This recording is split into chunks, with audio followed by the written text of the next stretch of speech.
اللہ وہی تو ہے جس نے ستونوں کے بغیر آسمان جیسا کہ تم دیکھتے ہو اتنے اونچے بنائے، پھر عرش پر جلوہ افروز ہوا اور سورج اور چاند کو کام میں لگا دیا،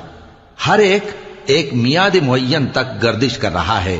وہی دنیا کے کاموں کا انتظام کرتا ہے۔ اس طرح وہ اپنی آیتیں کھول کھول کر بیان کرتا ہے کہ تم اپنے پروردگار کے روبرو جانے کا یقین کرو۔ اور وہی ہے جس نے زمین کو پھیلایا اور اس میں پہاڑ اور دریا پیدا کیے اور ہر طرح کے میووں کی دو دو قسمیں بنائیں،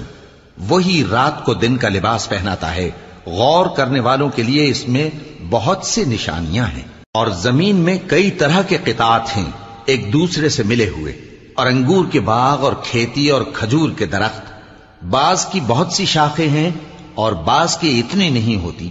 باوجود کہ پانی سب کو ایک ہی ملتا ہے، اور ہم بعض میووں کو بعض پر